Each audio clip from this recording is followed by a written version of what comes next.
Welcome to the only place where real, raw, and vulnerable conversations happen with IFBB bikini pros to give you an inside look at their struggles, strategies, mindset, passions, and all of life beyond the stage.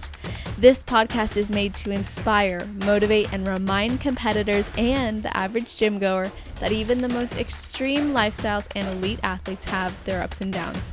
Thank you so much for tuning in today. I'm your host, Celeste Rains-Turk, and now it's time for the Confessions of a Bikini Pro podcast.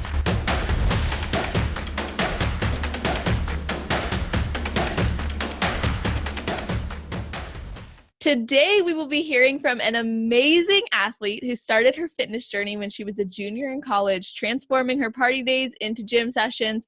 Her bodybuilding career started in 2013, and by 2017, she earned a pro card at Junior Nationals in Chicago, which was a show that meant a lot to her. This woman faced a lot of adversity growing up, but found her faith, worth, and drive, which helps her stay disciplined and successful as a competitor. Welcome to the show, Tianna Wesselmann. How are you doing? I'm good. How are you? So thank you so much for being here. I'm really happy. Like I said before we started, I'm just excited to have you. And I have a lot of different stuff planned for today that I know is going to be insightful for everyone listening. But before we get into it, I just want to ask you if you have a ritual or something you do right before you step on stage. Yeah, a little bit. So before I step on stage, this is kind of something I used to do as a cheerleader too, before we would have our big competitions and stuff. So what I do is I like to close my eyes, and I like to kind of pretend that nobody is there. And then it's kind of weird because like when I do that, my heart starts to race like faster than it would like being on stage. So for me, it's kind of like the reverse. When I step on stage, I don't get as nervous, but as soon as I close my eyes, I kind of just like talk to myself for a little bit. I do kind of sing like a song to myself that I've sang for like ever. And I sing a song to myself and I just kind of relax, like just kind of get in my own head, my own body, not try to focus on anybody else around me and just like, tell myself, you've got this. This is what you've been working for. It's fine. Just try to like, bring yourself in your own mind. I don't know. It's hard to explain. And and this is kind of something that I do even like before I work out too, just because sometimes when you have a bad day, you're just like, I really don't want to go to the gym. I don't want to train or anything like that. But if you can just kind of like take a little time for yourself and not to, let other people get in your mind, I think it helps calm your nerves down a little bit. So that's really the only thing I do is close my eyes, sing a song to myself. Sometimes I hum, but yeah, just kind of like, a little like 5-10 minute thing, and then I'm ready to go.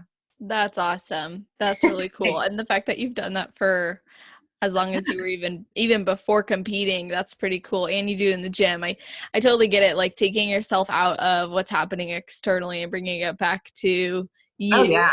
And what matters to you. Like that can make a very big difference. And you'll be way more connected to yourself and you'll shine a lot more, I think, especially on stage. So Definitely. you mentioned that you started this even before. Did you say while you were doing cheer as well, right? Yeah. So I used to cheer like way back in the day, and then it was competitive cheer. So, in all honesty, that's kind of the huge reason why I even got into bodybuilding, because I missed cheerleading so much. I was a competitive all-star cheerleading coach. I was a gymnastics coach. And I kind of got to the point where I was like, dang, I'm like jealous. Like I'm training all these athletes and they're so good. And, and I'm like, oh, I miss training for something, so that's kind of what got me involved in bodybuilding. Because when I went to my first show and didn't even know, I saw all these bikini girls and I'm like, holy cow, they look amazing. They've got these sparkly bikinis and their hair is perfect. Their makeup is on point. Like obviously they've had to take a certain amount of time to train for this and all this other stuff. So yeah, that's kind of really got me like, yeah, I definitely want to do this because I missed cheerleading so much. So That's awesome. And do you feel like your background in cheer led you to be or made you to be as competitive as you are?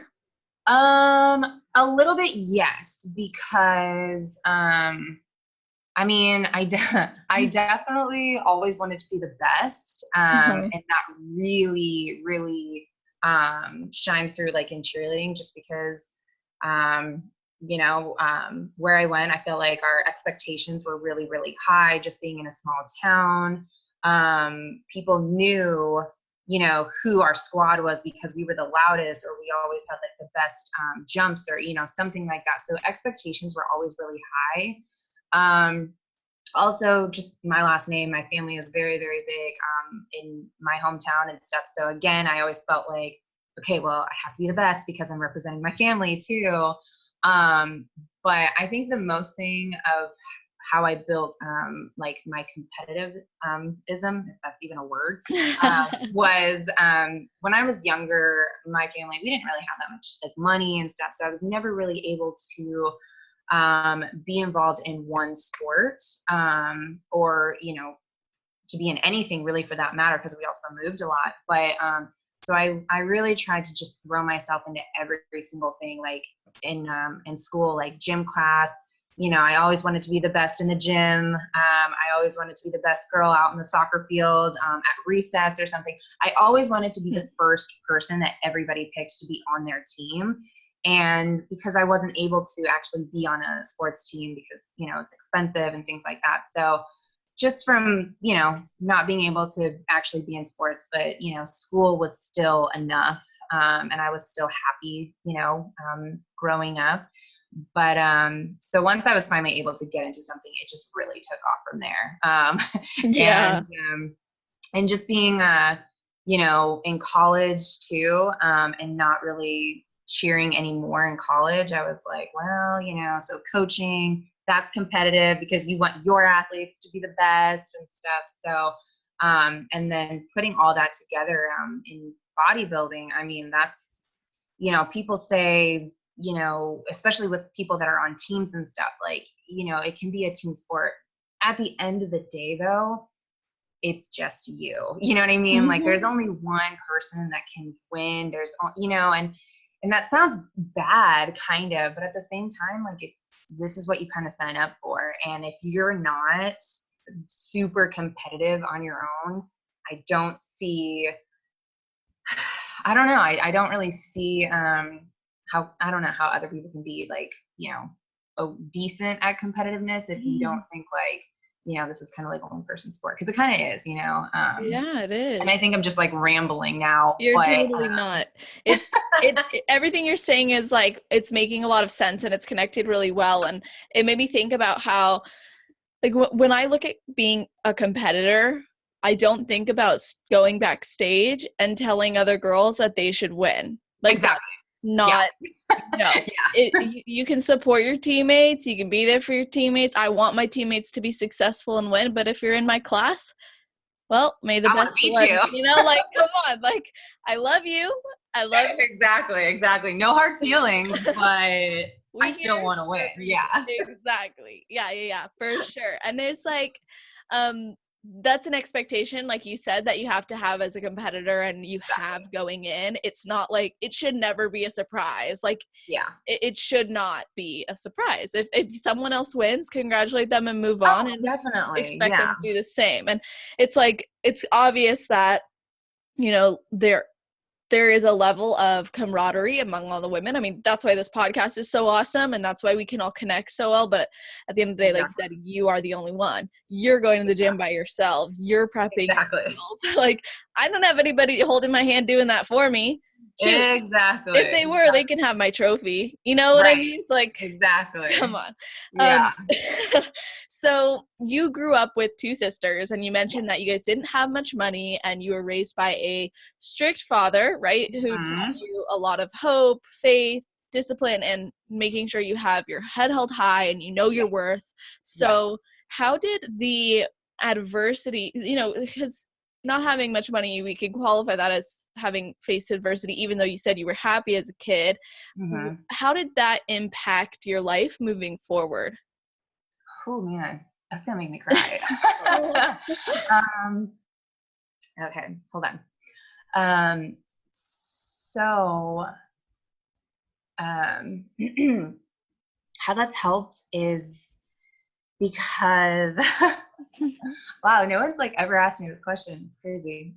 But it affects me a lot. So it's helped me because it's helped me stay hungry and very, very humble through everything. Sorry. No, it's okay. Because I mean, even just competing and with the social media nowadays, it's so different. It's not the way that it used to be.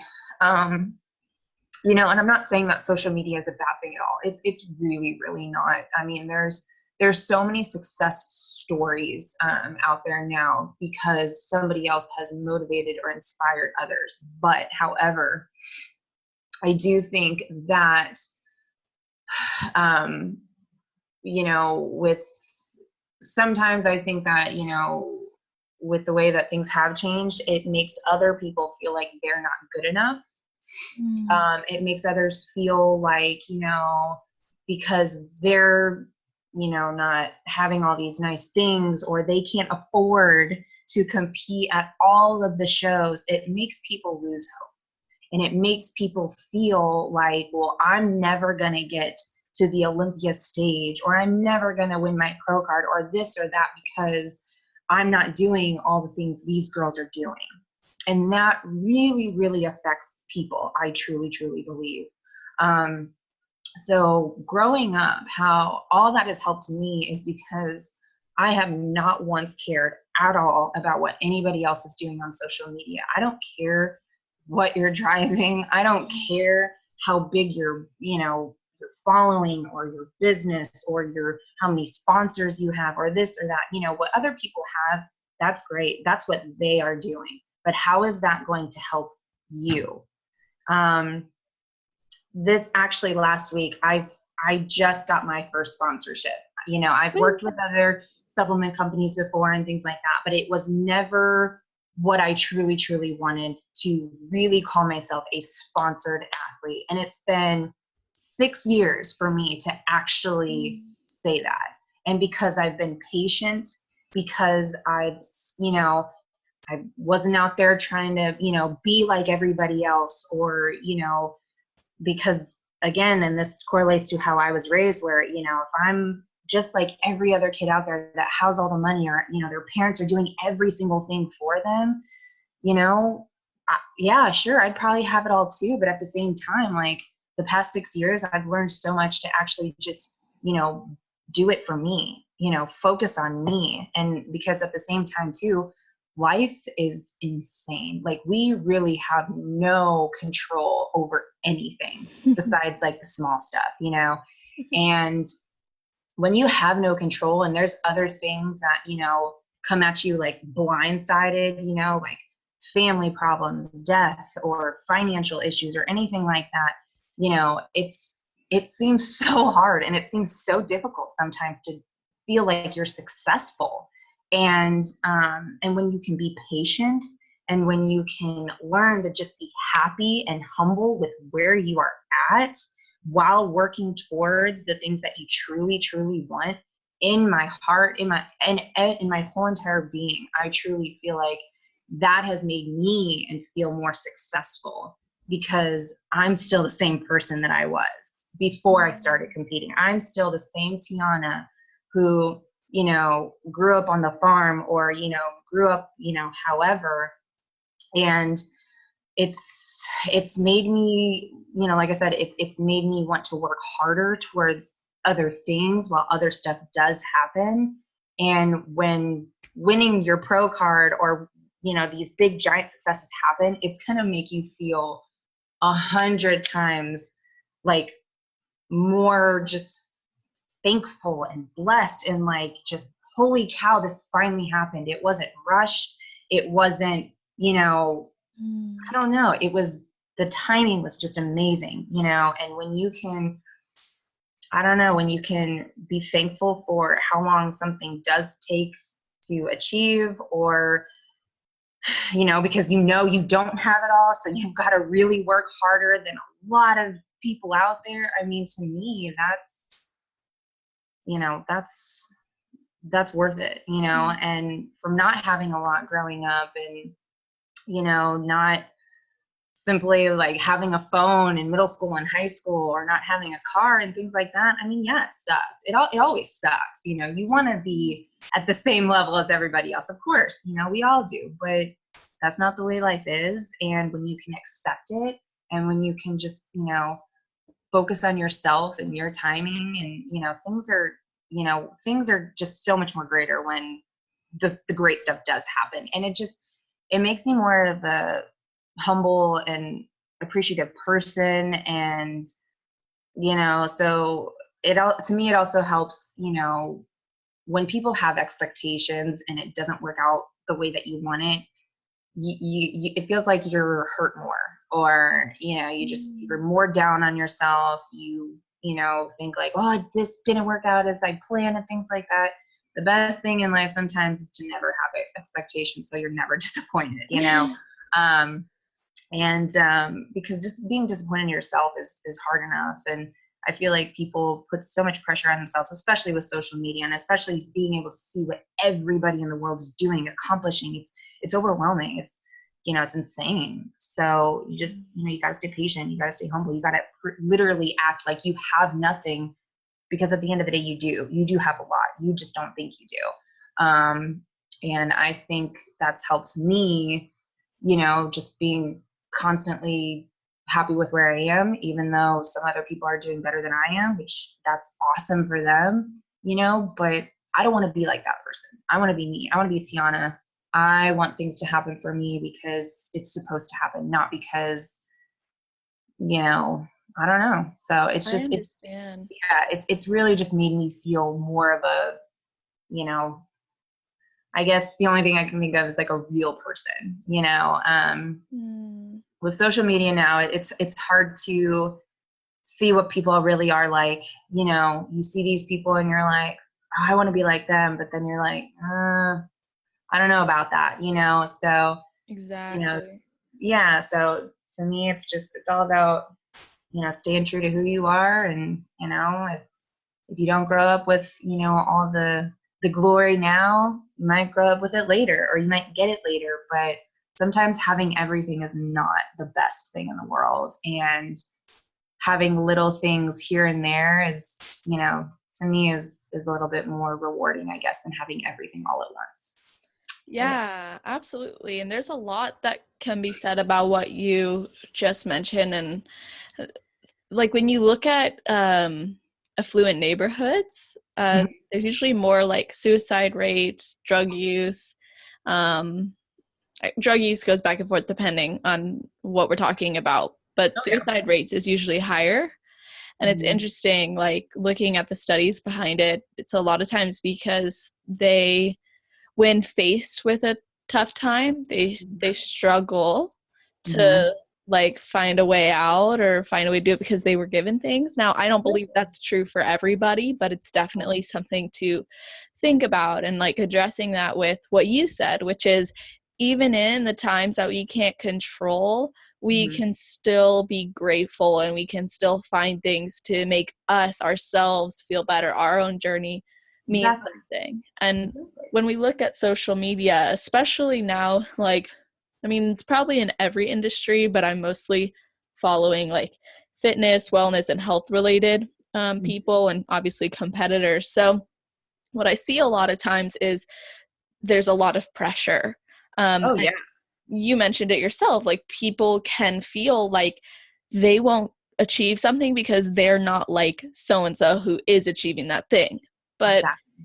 there's so many different ways to get to the end result, and it's like we need to detach from the how and be committed to the outcome by every single action step meaning something. So Exactly. something that comes up a lot is that, there's pressure for girls to step on stage, Mhm. and then when they know that they don't want to, like their heart's not in it right now, or they're not fully committed, they're not ready to step into that, or they need to focus more on work, maybe it's money, but they feel this pressure because they said they were going to on social media.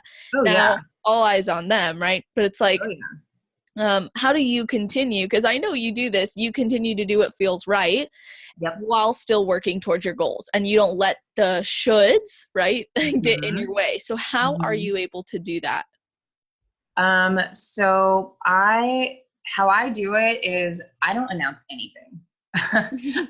The only thing that I did announce on my Instagram, that I wish I didn't, was that I was going back to school, to be a chiropractor. And unfortunately, I was devastated when I couldn't continue because I couldn't afford it. It was super Mm. expensive. And I felt I felt like a loser. I felt like, a talker, and like I'm doing something and now I'm not.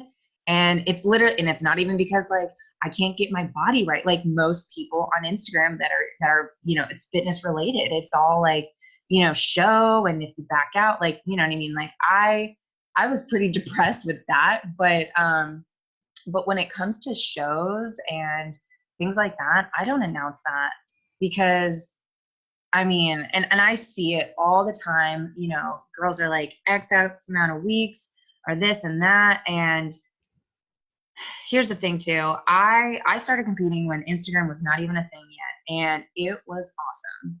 It was so awesome how it was just not even relevant. Like nobody knew what like bodybuilding really was. I mean, people knew, of course, but like it really wasn't a big fad like it is now. So the pressure is insane, and the competitions are harder and things like that, which is great. I'm competitive, so bring it on. But but the biggest thing was learning to keep it to yourself. I mean, just with any sports, like people highlight competing like it's the NFL or like it's, the World Series. And in some cases, absolutely, like the Olympia, oh God, like that's the Super Bowl of bodybuilding. But however, you don't see football players, telling us what they're doing. You don't see LeBron James, telling us like his, workouts or conditioning or, drills or what the next move is. You never know. I mean, yes, game schedules, that's different. I totally get that. But you don't see actual professional athletes or, minors or anything like that, or college kids who are, insane athletes. You don't see them like constantly posting like what they're doing to be successful in their sport. It is quiet.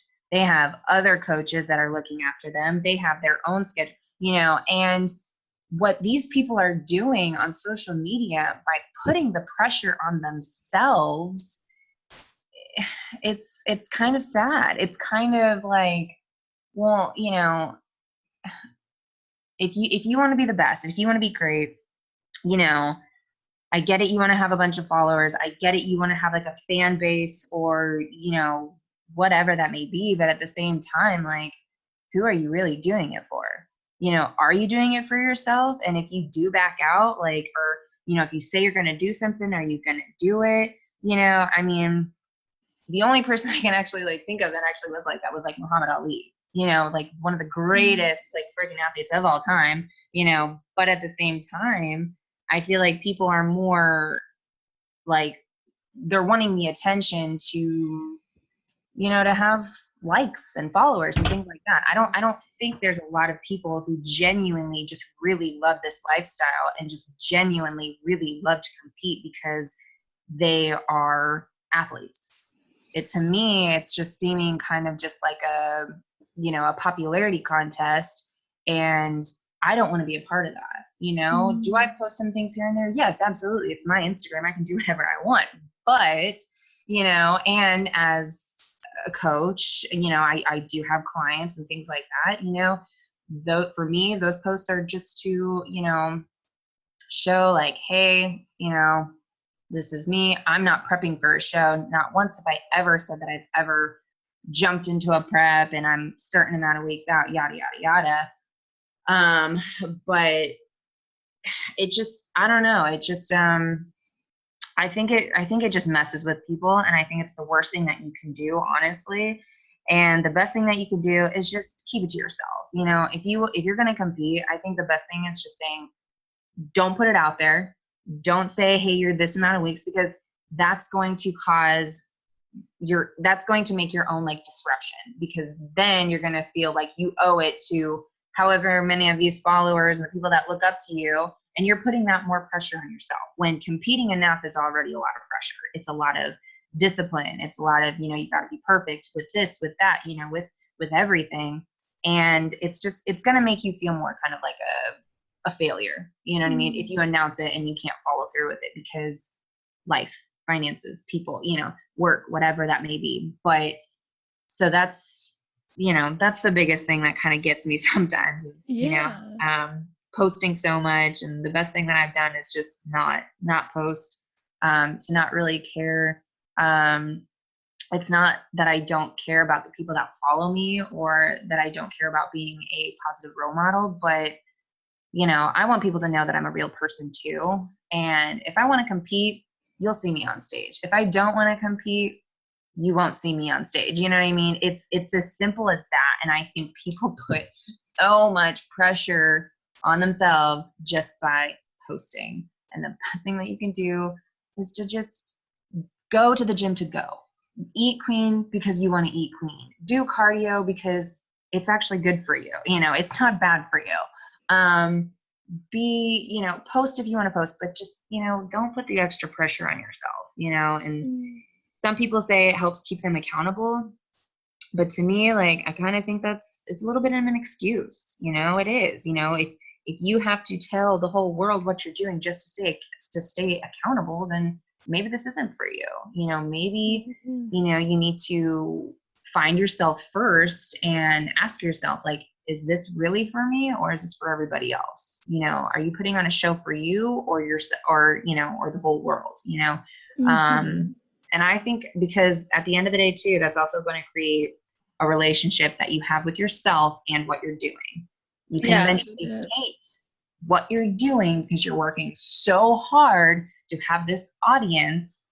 And then when the show is done, if you're posting and you're hyping yourself up, which again, it's not really a bad thing, but you're putting this pressure on yourself. And then if the show doesn't go the way that you want it to go, what's the relationship with yourself going to look like afterwards? Are you going to be posting again as much as you were, or are you going to go into hiding because you might be upset due to a poor placement, or you went too hard, in post-show food, and, now you're like, scared, and you put all the pressure of like, hey, look at me, and now you're going to go into hiding. Like, again, like I said, there's so much pressure that you put on yourself by posting so much and letting the whole world know what you're doing, when you gotta just take a step back, because the most important thing about all of this fitness world is you and your health. And I don't think people really, really focus on that. And it's scary. It's very scary.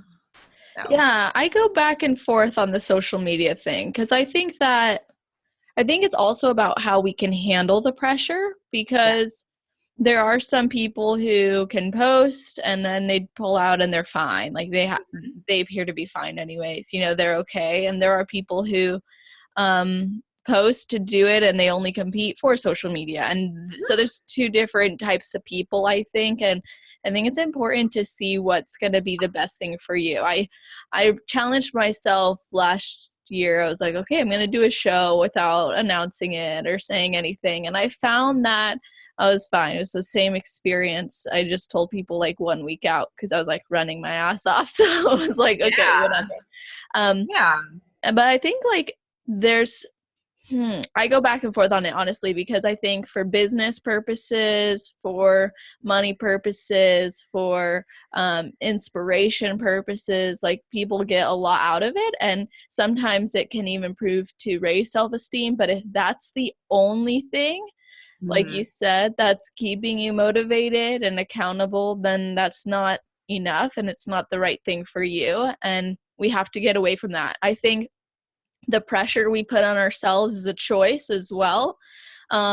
We are the determinators. I don't know. I got you.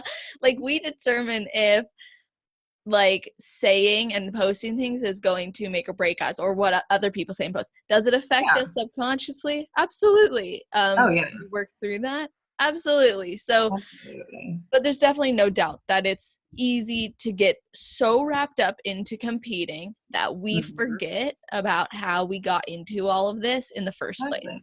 or the Exactly. value and experience in just living a healthy lifestyle, training hard, fueling yourself like a winner, and Mhm. remembering how that makes you feel outside of a prep, outside of a competition, outside of a show. I've honestly really felt a shift in my own life since really being forced into time off, Mhm. because I'm able to understand a lot more of what you're saying in terms of valuing the lifestyle, valuing the health, not just Yeah. seeing it and doing it for the stage. Right. So I hear where you're coming from, but I want you to be able to explain to others like what you're saying about, like, what do you do and who are you outside of competing? Like, what are those other things that keep you so happy and not needing the validation and accountability or motivation or whatever from state? Um, so basically you're saying like what keeps me motivated besides like being a competitor and like jumping on stage. Yeah, like what keeps you living that lifestyle without it? Okay. So what keeps me motivated, honestly, is my health. I've been, I mean, growing up and stuff and just, being outdoors or, being outside playing and things like that, I mean, we always had a trampoline to jump on or, like playing with my sisters, and then cheerleading and stuff. And I mean, cheerleading, we didn't really focus on like food or health or don't eat this or don't eat that. Like, it wasn't like that, but like competition days, like our coach was always like, no, don't drink soda, don't eat anything greasy just because, it's going to give you an upset stomach or, you're going to be tired. You're not going to have energy, so that triggered me for sure because then my senior year of college, or not college, my senior year of high school, when I earned the title of being a captain, oh, I was like, don't drink soda. Like I was like definitely taking on that role to just, help my team be successful. Were there times where I was a little bit too hard? Yeah, definitely. But no, just like stuff like that has kind of helped me be the person that I am today. Just because I've always had this mentality of food and how that's going to affect energy and things like that and what I'm doing daily. Being a coach, I was a cheerleading coach and all-star cheerleading coach and a gymnastics coach for about 5 years. So that affected me because I was a constant role model for kids. I was every single day, if I didn't practice what I preach, I mean, it showed. My my athletes would be like, okay, well, why? I had a lot of kids that always asked me why, which sometimes was it annoying? Yeah, absolutely. Because I'm like, no, just listen to me and do it. But at the end of the day, I was like, okay, this kind of helps me dig deeper into why I'm a coach, is because these kids do need to learn why it's important to, with conditioning, because it's going to help, your core and your flips and things like that. When you're eating this and this, it's going to affect your energy when you're working with me. And if you're not going to have the biggest energy in the world when I'm trying to take my time and coach you, then I don't want to waste my time and coach you. I'll give you to somebody else. It's, and the parents loved it. The parents loved me when I was a coach because they were like, yeah, my kids need to learn this. And in my head, I'm like, why aren't you teaching them this? But, so just leading up to all of this has kind of developed into who I am now. And I have a pretty big family that really, really looks up to me with what I've been doing for the past 6 years, also with competing and, this lifestyle and stuff. I mean, I help my family members a lot. They ask me a lot of questions. My aunt, who's also my godmother, actually is somebody who I help a lot with food and training and things like that. She's got kids. So, I help her with trying to figure out what's good for her schedule, what she can do with having kids. My older sister, she's got 4 kids. So helping her with some snack food ideas. what she can do. I have a younger sister, she's 21 years old, and she lives with me, and helping her, with simple, like food and things like that. Do I expect her to be like me? Absolutely not. But if I'm not practicing what I'm preaching every single day, like, how do I expect to be a good role model just for the people that are around me that actually know me? My family knows me more than anybody. So if I'm not doing that, then why am I even doing this? Why do I compete? Where's the why in anything? Exactly. So that's kind of what has helped build me, and that's helped me stay motivated, is just the simplicity of my family and who looks up to me. Do I think other people out there might look up to me? I mean, yeah, I think so. But I look to my family the most. The people that are around me the most is what keeps me motivated. Instagram does not keep me motivated at all. I hardly post sometimes, and there was a point where I went like 2-3 months recently without posting anything, but because I was too busy with my family. I'm very, very close with my family, and with the people that I'm around, and I have good friends that used to compete that don't now, that are into yoga, and I've been doing that a lot more. So just finding different things to just keep me learning about the body. There's so much to, having a very active lifestyle outside of competing is really, really nice. And when you can, just do it because you want to, I mean, that's kind of motivating, when you don't have to have a due date of being perfectly ready is kind of nice, and if you're just already ready just because, it's kind of, to me, more like, damn, I'm a strong person. I can have financial issues. I can be dealing with family issues and things like that, but I still look awesome and I feel awesome. That is kind of like, damn, I'm a strong person, and I don't need the stage and I don't need to compete just to prove that. So just that's kind of, how I've been able to maintain my body. And I'm not perfect. There's plenty of days where I'm like, hey, let's go get a cookie, or let's go get pizza, or make this or make that, because I have given myself the time to understand food and training. You don't need to do all the cardio in the world and things like that. And just, giving yourself time to do it for yourself and be a role model for your family. That's the biggest thing. Your family they're going to know you the most. They're going to love you the most. They're going to be there for you the most. And, your followers or your, so-called teammates or, whatever, they might not be, they might not support you. They might not know anything that's going on with you, or they might not just care, but your family's going to be there.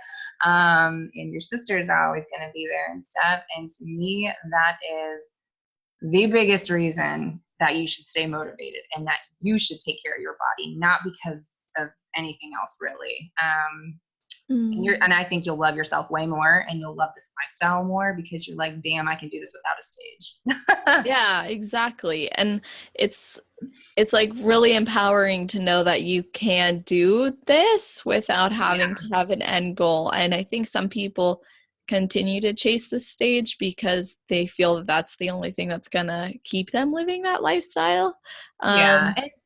And I do too. But and that's the thing, like, I'm not saying it's a bad thing, because just because of what I'm saying, I don't want people to think that, like, well, it's nice for her and she can do that. I wasn't able to do this. I wasn't able to stay motivated and, like this before. 2 years ago, oh my God, I was a totally different person. Family issues, for me, that, like, it happens a lot. And I got kicked out of my house. I had to move to 2 states across to, go live with my mom. That didn't work out. And I was depressed. I was so depressed. I was like, negative $500 in my bank account. I had like 5 credit cards. Like and I was trying to find a job. Like I literally thought my whole world was crashing, breaking down. Like, and I'm like, the only thing I really wanted to do was compete. You know, I wanted to get back on stage. I wanted to do this. I wanted to do that. Cause I'm like, well, that's the only thing that's going to keep me motivated. I've totally been there, you know, and it's a lot harder to achieve and do when you have all this other life stuff going on. And it's so much harder because you're putting even more pressure on yourself. And to me, if I could have changed that, I would have not competed. I would have been like, no, I need to get my life together. I need to put money in my bank account, number one, and not spend more of it just to get on stage. You know, and if I would have more focused on like, you know, health and like not doing morning cardio, then plyos, then post-workout cardio, then sitting in the sauna, like, I mean, that was hard on my body, and that was hard mentally, that I'm trying to push myself to do this stuff when I'm just so unhappy. Like, but I just wanted to get back on stage because I knew that was going to make me happy. So I did it.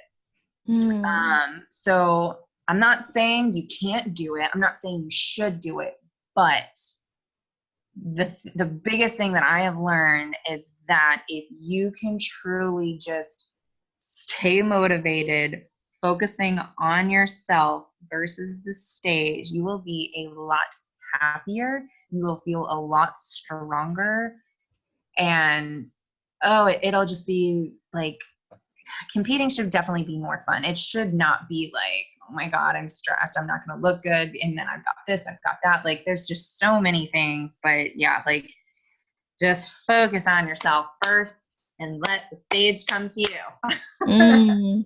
Yeah, totally. And I think that as you develop, okay, like competing can help people develop a lot of discipline and consistency, and then can help like show us that we love this lifestyle. So I was wondering from your perspective, because something that you post a lot about is consistency.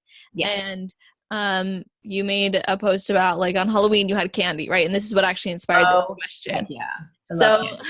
I think like sometimes consistency can be confused with rigidity, because in this sport and industry we think, especially in this sport, we think that's what we need, is to be more rigid, and our consistency has to come from a place of like lack, like, oh, not too many of this, not too much of that, everything's got to be all or nothing, or it's moderation, but then nobody teaches how do you actually achieve moderation. Of course, there's a lot of us who know, but there's a lot of people who from the outside looking in just see, well, that's rigid. So how do you find balance in the different seasons to not just create consistency, but also to fully enjoy the indulgences that you do have?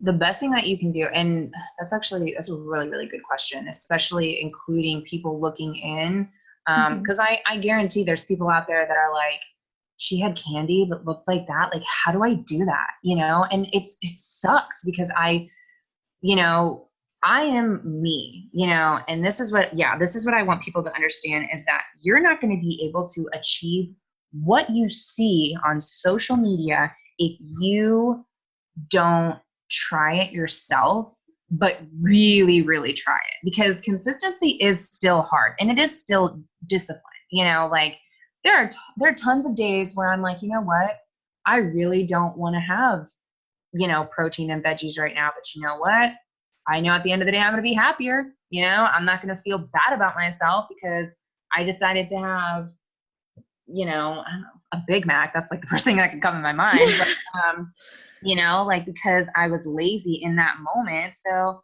I just got what was the easiest, and McDonald's was right there, you know?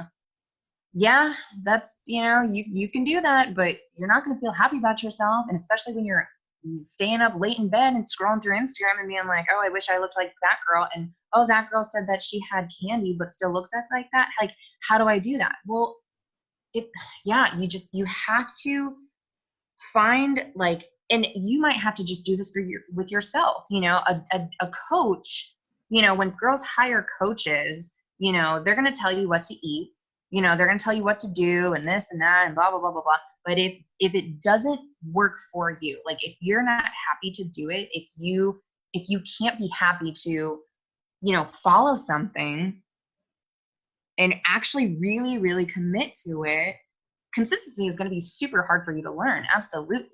I mean, and this is something as easy as training your dog to not pee in your house. How do you train your dog to not pee in your house? You consistently train your dog when you start with puppy pads, whatever, so in that sense of, this analogy, if you're struggling with eating clean, okay, you have to find other things to, in a slower direction, like yogurt, for example. Like if you really wanted ice cream instead, but you're like, oh, I have goals, switch to yogurt, Greek yogurt, whatever. Something as simple as that change can help you so much more.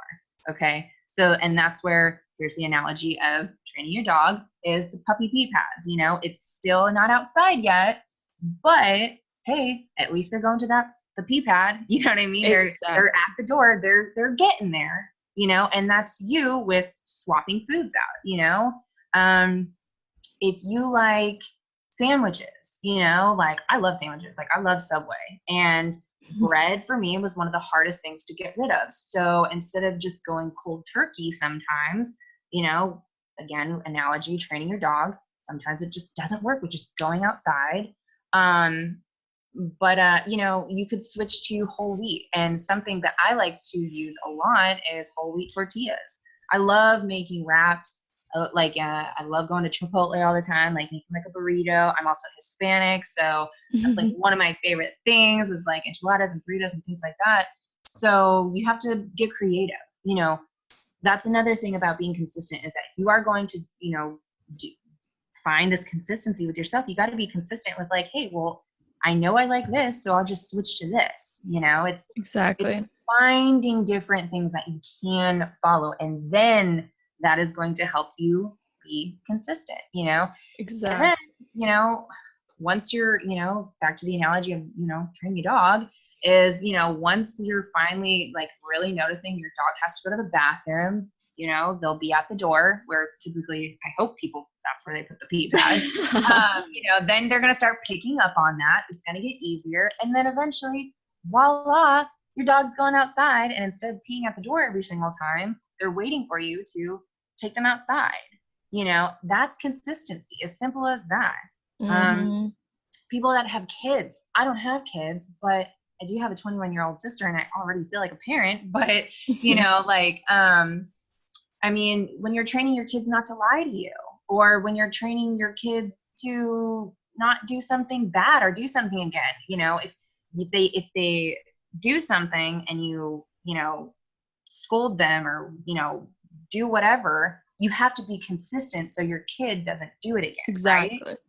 So, and that's with food, and it's harder because food is amazing. I totally get that, but like, it can be so simple. And I think people make it seem like it's really hard, but I mean, that's also because you've got people, or they're the advertising world with food and, ads on your phone now. Whenever you're scrolling through Instagram, there's ads for everything, so temptation is out there. I mean, it really is. So it makes things harder, and especially with life and going out to eat with friends and, events, and you don't want to be lame, you want to partake, or you don't want to be rude by not eating what everyone else is eating and things like that. But, it can be easy. It really, really can.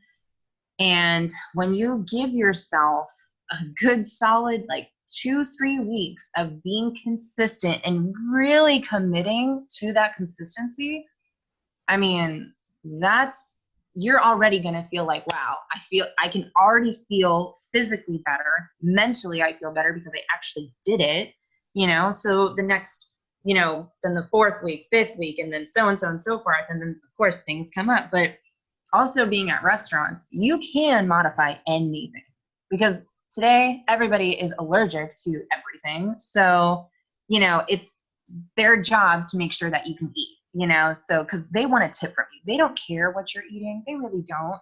But, you know, modify your food if you have to. Get dressing and sauces on the side. Um, get the chicken or the fish. Don't get the burger, you know, save that for another time or something like that. But that's how you can build your consistency. It doesn't have to be boring, it doesn't have to be lame. Just pick something that you know you can follow.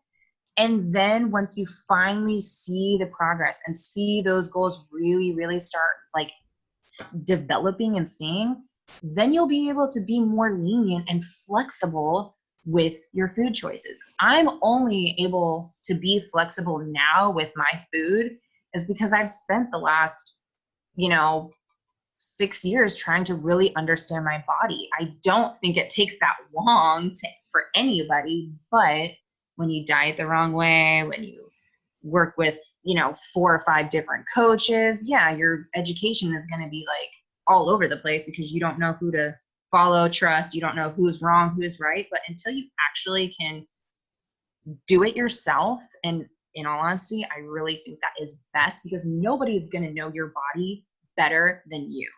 Somebody can tell you what to do, somebody can tell you what to eat and things like that. But if it doesn't make you feel the best or feel good or whatever, then it's probably not going to work, or it's not going to work for long. You're not going to want to do it for a year or 2 years or 3 years, you know?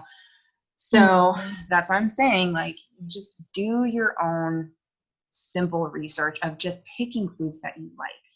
And then once it's, you know, not as hard because you're used to it and because you love what you're doing and you love your own progress, yeah, then incorporate some candy once in a while because it's a holiday and you should be able to enjoy yourself. You know, I mean, it's the consistency that people talk about sometimes on Instagram. You know, unfortunately, like myself, I basically talked like it was easy for me to have a candy bar when for others it's not. And so I definitely need to be a little bit more careful with what I'm saying.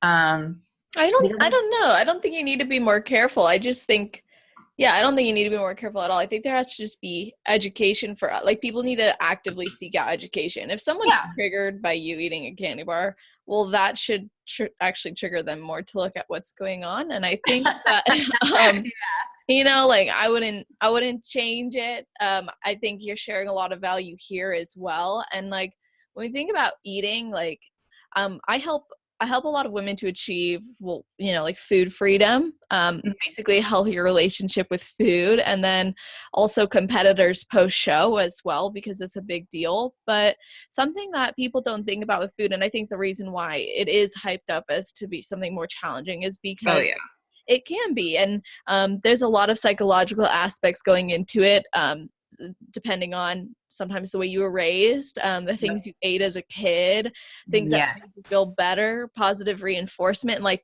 those are things that don't get brought up enough that I think are actually going to be what can cure us. And when I look at, well, I won't even go into it, but just like, there's someone on Instagram I follow, he says it really well. His Instagram handle is Family Food Dude, and he goes, oh yeah, I'm sure you know, like, he preaches like the first bite tastes the same as the last bite. And I think that's a really interesting standpoint, because then it's not about feeling like you have to eat the whole thing. I grew up in a house where if you didn't clean your plate, well, shoot, you're not leaving the table until you do. And then there's also people who aren't brought up that way, and they maybe don't feel like they have to eat everything. Like, it's very interesting. Food is an interesting thing, and it's important to treat it individually. But on the on the basis of developing a lifestyle and eating healthy things, yeah, replace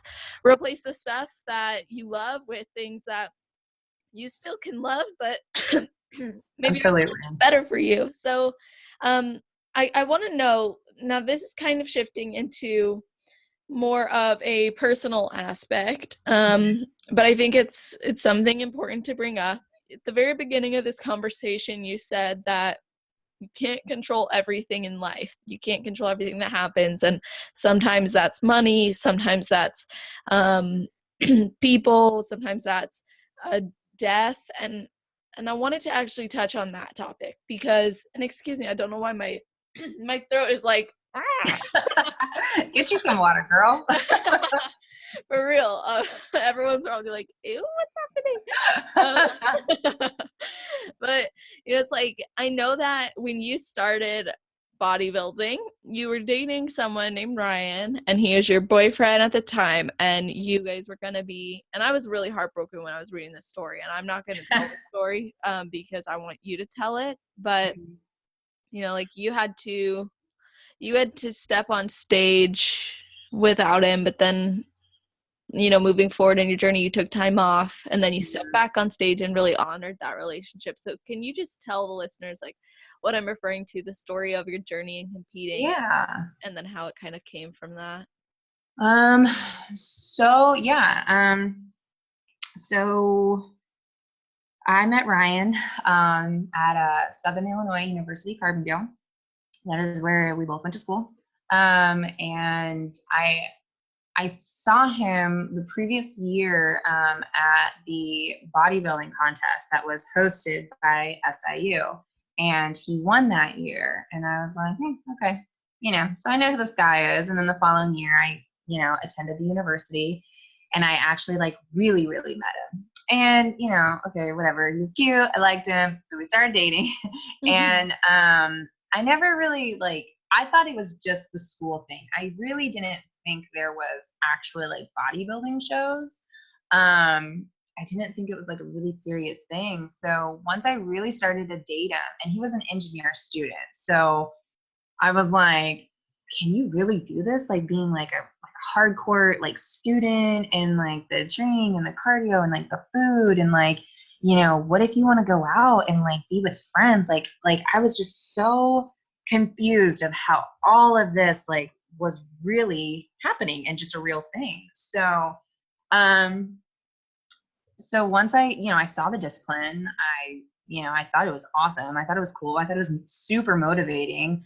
And, I would go to the gym a couple times with him, and he would be like the, big bad, like bodybuilder. And I was like, yeah, that's my boyfriend, so I don't know. There was just something about it that I was like, this is cool. And then once I went to his show, I was like, okay, wow, this is like 100 times better than actually being at school, and just being a part of something and being competitive. Like it just brought me back to my competition days of, cheerleading and all this other stuff. And then when I saw the bikini girls walk on stage, I was like, oh, goodness, like I need to do this. So, and kind of having somebody that's already been on stage of, and then doing all this, I thought it was going to be so easy. And I was like, yeah, power couple and all this other stuff.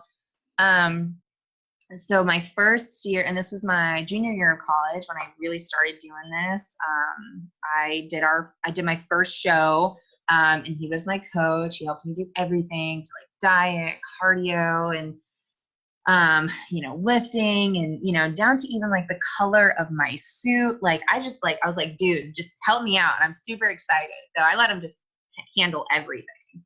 And so I did my first show, and it was at the school just because I was like, okay, let's do this as a warm up. And I won. So it was kind of cool to be like titled Miss SIU and all this other stuff. And so once I like really started to compete at like NPC shows, and then I did my first national show, and he was like the biggest cheerleader for me. He helped me so much. And with all of this, I was getting better grades in school. I was, I wasn't going to say I was like a horrible student, but I didn't care as much. I really didn't. I liked to party. I liked to be around people and just socialize. I really didn't care that much. But once I started competing and really developing this like serious relationship, and then him being my coach too, it was just like, it was amazing. To me, it was something that I really, really needed in my life, because like I said, I didn't really care. I really didn't care about school. I really didn't care where it was going to take me or what I was going to do after college and things like that. I just wanted to party. So once I started competing, it changed my world. It changed everything. And because I had someone who loved it, who loved me, who supported me, I was so invested in it. And So in my senior year, we ended up living together, and unfortunately, he passed away March 2013, and that is when I was actually prepping for junior nationals in Chicago of 2013, and we were going to do that show together. He's from Chicago. I'm from Southern Illinois. So, it would have been a really cool show to do together since Illinois was like our, home state or whatever. And it was just perfect. And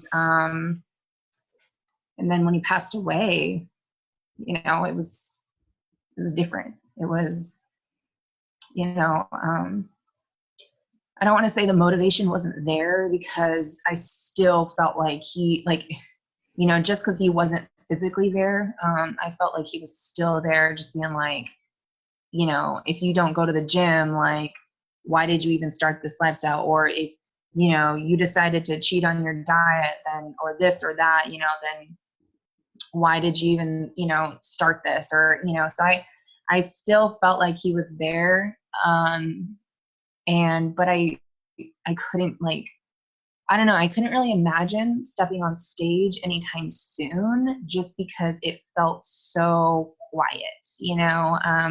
And when you think about stepping on stage, you're like, what do you mean quiet? There's so many people there, and the judges, like, you've got so much other stuff to worry about and think about. But every show that I did with him, he was the loudest, and he made sure that I knew where he was, and the loudest person in the room, and just saying, like, not like ridiculous things, but just stuff to, like, make me laugh a little bit and, like, not feel so nervous and stuff. And so I couldn't imagine, like, doing a show without him. And I wasn't ready for it to be that quiet, mentally. And physically, without really like him singing, because I could always, like, pick out where he was in the crowd. Didn't matter what stage or whatever. I always knew where he was.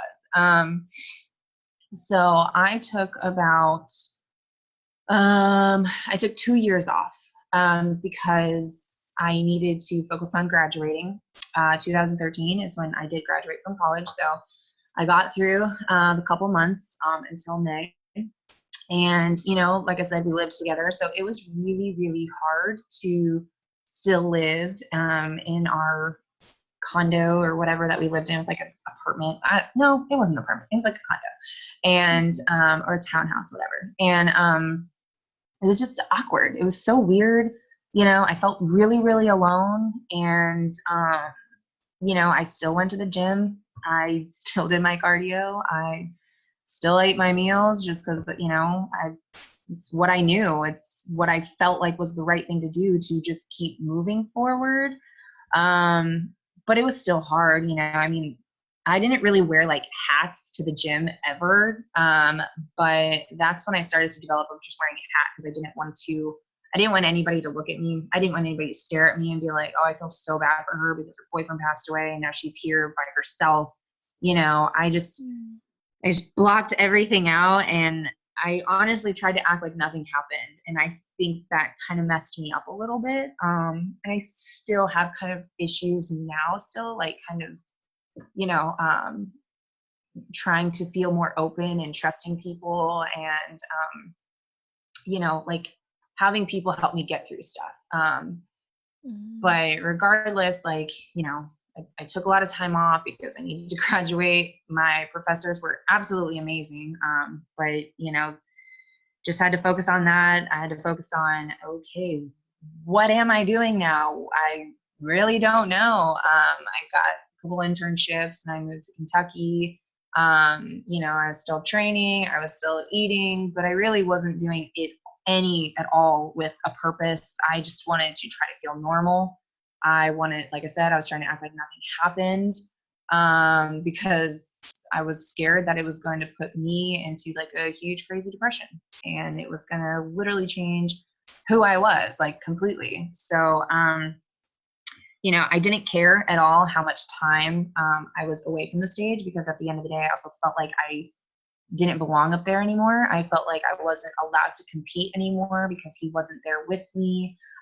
He wasn't coaching me anymore. He wasn't telling me what suit color to get anymore. Like, I was so lost with everything, but I was just like, just stay consistent, just keep going, keep eating, just, especially keep eating. Let's just see what this day turns out like. And so when I finally decided that, I'm like, you know what, I've been doing this for, 3-4 years now, the gym, the eating, like, I think I can get back on stage again. And what really helped me get back on stage was, just keeping him in, my mind of like, towards like me changing my mind of getting back on stage, I was like, wow, I wasted so much time when I could have been competing. And I felt like I was then also, making a fool of myself. And I took for granted everything that he taught me and that I learned from him, all the discipline, all the, the effort and the time that it really took to be successful bodybuilder and stuff. So that's kind of what shifted everything. Is I was like, no, like, I need to get back on stage. I need to, I need to break free of what happened. And I don't want to be the girl that, oh, her boyfriend died and she's, she can't do this. Like, I was like, I'm more than that. I know that I am. I just need to kind of just face the fear of, if I still want to do this in my life, and if I still, then I need to get over it and I need to get back on stage. So I did. I finally, I prepped for like 3 or 4 months or something. It was probably the hardest prep I've ever done too. Just emotionally and mentally. There were so many times where I was like, I can't do this. Like, Ryan's not here. He probably thinks I look like crap, or he's not, because I was so used to him telling me what to do. It was really hard to listen to another coach.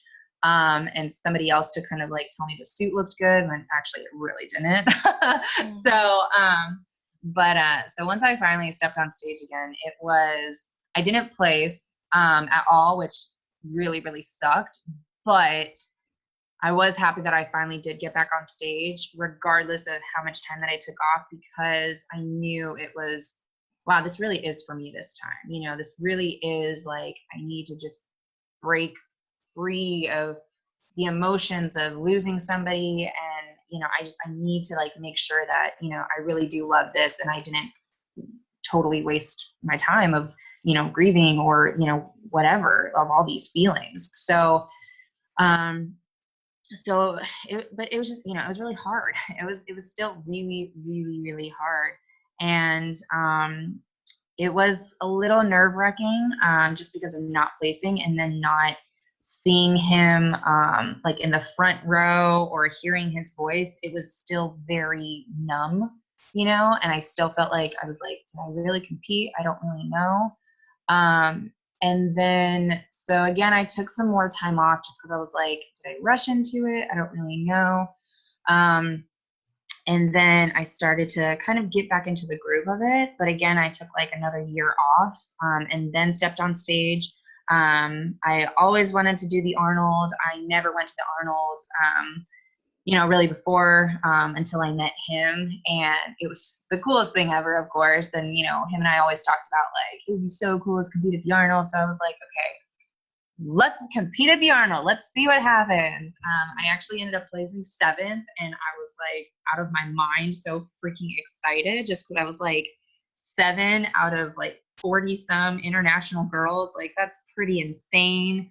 Like, I kind of started to build like the hype again. I was like, okay, like we're starting to feel better, like without him there. I still do love it. So let's just kind of see where things keep going. And then I finally won my first NPC show. And this story kind of, in particular to this show too, has really, really stood out to me a lot, because when Ryan passed away, I listened to the song Mirrors by Justin Timberlake, like over and over and over and over again. And it's just kind of one of those things where it made me feel good, but it was also kind of a really sad song, but it also kept me motivated. Like, it's just kind of weird. And when I won my first NPC show. That song was playing What? during the walkout. Yeah, I was like, this is a slow song. Like, as soon as it started,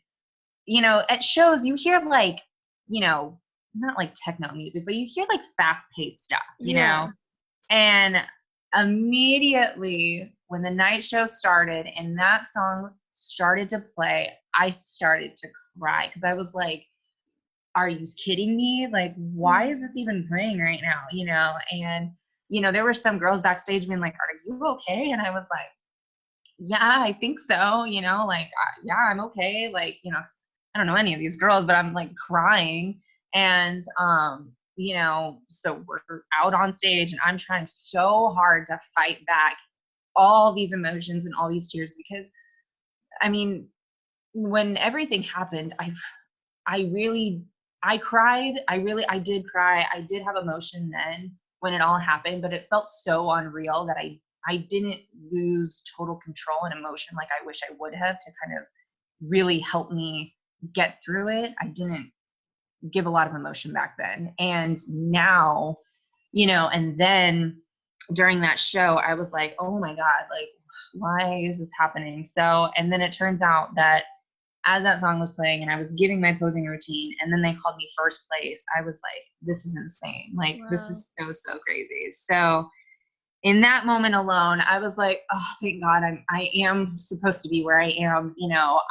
I'm here, I'm competing, I am happy. It's just, sometimes it's hard, but sometimes I'm like, am I wasting my time still? Like, I don't know, because I loved competing so much that I didn't want to let it go because of what happened, but so that show, I mean, even if I make it to the Olympia one day, like, of course that'll, be like a great memory, but this show still to this day is one of the best memories that I have because that show meant so much because to me and, the song that played, like, it's just in my first win, like, you can't make that up, and then again, I took like another 4 or 5. I took another time off, and then I was like, okay, like, I really want to compete again, but I want to compete at nationals. So I was like, you know what? I'm gonna do Chicago. I really want to do Chicago. It would be cool. I was supposed to do it in 2013. So, and I know a lot of people from that area, so I think they would all go. Like, it would be kind of cool to see those people again too. And I did see a lot of friends and people, that I knew because of Ryan, like, so it was just a really, really good idea, a good show to do. Now, again, this prep was going to be a little emotional, a lot emotional. I had a lot of pressure on myself because I really wanted to look awesome, of course. And then the next thing I know, I win first place and I won my pro card in Chicago. That's Show that I was awesome. supposed to do in 2013 with him. And again, like, I couldn't believe it. I was like, I'm in Chicago. I'm wearing a color that he always told me to wear, so there was just, again, so many things that just popped out to me that I'm like, damn, like, I'm supposed to do this, and what's been awesome is that I've been doing it on my own timeline, my own, like, this is my journey and I'm doing it because of how I feel in my heart and what I feel just in my soul and my body. I'm not forcing myself. I'm not, doing it because somebody else is posting or, it just feels right, and so to me, it feels like I have a guardian angel or, whatever. I have this energy that's like, helping me, guiding me and pushing me. And that's kind of what also kind of keeps me going too, is that, I've had someone in my past that helped me learn a little bit more discipline, helped me learn passion and how to perform it very, very well. And it's something that I'm not going to be able to ever, ever let go. And so moving forward and, actually finally being an IFBB pro, I'm like, holy crap, like, what's next? What else is going to be out there for me? Like, I don't know, but it's been really cool to be patient to figure it all out. So That's yeah. awesome. Thank you so much for opening up and sharing all of that. That's really inspiring and obviously emotional. And I think a lot of people can take a personal, like put themselves in your shoes and feel that. So thank you for opening up, like I said. And now, of course, you're in a position where you've achieved something awesome. So, Mhm. what is your plan for competing now? Cool. Man, I really wish I had a plan. I I want to compete so freaking bad. It's been a year and now like 2 months or whatever. Since no, it's been probably longer than that. Since I've won my pro card, and the plan has been since is I've definitely needed to build. I've needed to build a booty. I've needed to build more size. Because in my opinion, I felt like I did way too much cardio. And I lost a lot of size when I turned pro. But I don't think I would have changed anything just because, hey, I won, so that's awesome. That's what the judges were looking for on that specific day. But moving forward, I do think that I've definitely needed this time to build, to grow, to understand my body a little bit more. Just because looking at some of the pros, I mean, to me on social media, they look small, but I don't know. It's kind of like in reverse, like in person or on social media. I can't remember, but which one which one it is. But they're a lot bigger. Like they're huge. Like to me, they're like giants. They're like the varsity. I still feel like I'm like the JV. So I'm like, oh gosh, I really need to build muscle. I need bigger glutes. I need my shoulders to be a little bit more caught up with the rest of my body. So plan has been just to build, just to grow, just to keep work on my portions and things like that. um but I do plan on stepping on stage, like for sure, this year. I cannot not sit back anymore. It's been driving me crazy. But I mean, definitely spring, I would hope. Summer, hopefully. But I don't really have like a set date, just because setting dates freaks me out. And just because when life happens, I don't want to stress myself with like, oh, I'm going to do a show and now I can't or something. And I'm pretty sure in the IFBB Pro League that if you commit to doing a show and then you back out, I think you get fined for that. So That's yeah, I think I don't know, don't quote me on that. But I think that's what someone told me. So I don't know if it's a rumor or if it's real. I haven't really done a whole lot of research in it just because I haven't really like been for sure on a show date. But so that kind of freaks me out a little bit. But so I want to make sure I don't get fined. I don't want to start off being in the league and being like that girl. But I'm definitely planning on competing this spring, but I'm not too sure yet. Not 100%, but things are slowly progressing in that direction for sure. So stage nice. definitely this year. That's awesome. Yeah, and you've come a long way. You've learned a lot in the time off that you've had and that you've had in the past as well. I know you said that taking time off has actually led you to feeling better and Oh yeah. performing and learning more. So I think that's awesome. And whenever you do a show, cool. If you don't, cool. Like Exactly. That's exactly how I'm taking it. yeah, whatever. It's a lifestyle like you mentioned before too. It's not about doing it for that, although Right. like something we all love to do. So Right. I Right. I just appreciate you sharing all of your perspective today and your stories and being so raw with us and Yeah. yeah, really opening up and sharing a lot of awesome lessons too. So thank you so much for that. And I'd love for you to give us some advice. So I always wrap up every episode by asking if you have advice for someone who is thinking about competing but hasn't yet, and then someone who is competing and on the hunt for their pro card.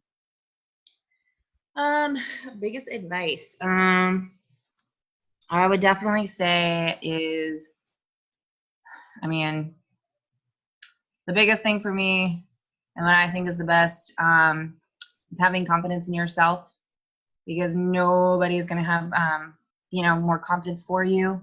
And if you have confidence in yourself and what you're doing, it's going to keep you, trying to think of the right words to say, but it's going to keep you, I don't know, more motivated because it's your own confidence. It's not somebody else telling you what to do. It's not, somebody else like hyping you and things like that, which that stuff's great. Don't get me wrong. But I mean, sometimes you gotta be a little cocky for you, you gotta, because no one can do it for you. And if you don't have your own self-esteem or self-confidence, it's going to be really, really, really hard to go up against some of those girls out there, because it's definitely it's a physique show. It's all about the body. It's selfish, and that's okay to say because it is. It's a beauty contest. It's a body contest. If yours isn't the best, then somebody else is going to win. So if you don't have confidence in yourself and what you're doing, then that's going to show. So if you focus on yourself, focus on what you're doing, and then if you're confident in that, then that, to me, that's going to help you go a lot further, is the self-confidence and just focusing on yourself.